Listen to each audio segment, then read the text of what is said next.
Hey everybody, so this week's discussion post was about standard assessments, curriculum and instruction, and we were asked to look at the short documentary of the Atlanta Public Schools cheating scandal.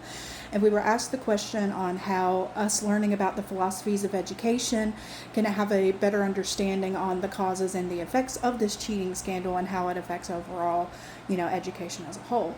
To add in a little tidbit, I actually had never heard of the Atlanta Public Schools cheating scandal before today, and that's in the own state of Georgia where I live.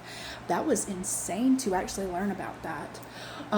So diving into that, I really focused on the curriculum and instruction aspect of it, because when you have people cheat, when you have teachers, if they truly cheated and altered these students' test scores to, make it seem like they were doing better in the school as a whole, the higher test scores, even if it's something as much as they're trying to keep the schools from getting closed down. Because I'm not saying that it's right to do that, but I'm saying it's understandable as to why they had that belief in general. Because it's definitely scary for a school closing down, especially one that you actively work at. But in saying that, it's still morally wrong to cheat on something like that.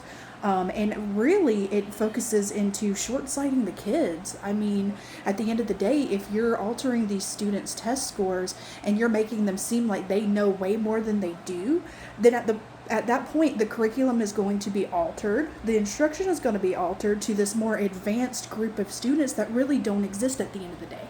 So these students are losing out on very, very important instruction and a very, honestly, they're not going to get the attention they deserve at the end of the day because of the fact that these teachers have decided to cheat and, alter these test scores to get the higher scores. At that point, you're giving the students have a very much a sense of loss in that sense, because they're not going to get what they need at the end of the day in order to exceed in life.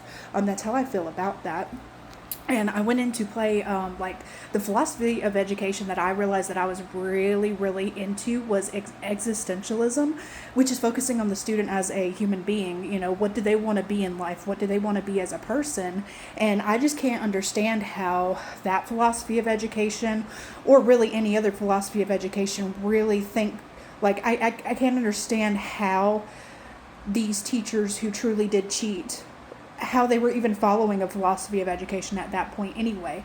How could you follow that philosophy of education where you're supposed to be doing right by the student, doing right by the parent, doing right by your own self and your administration, and then you're going to turn around and cheat? So that makes me wonder if these teachers were actually really abiding by any beliefs or any philosophy of education, or if they were just acting under intense pressure of, not wanting their school to shut down. Just some food for thought there.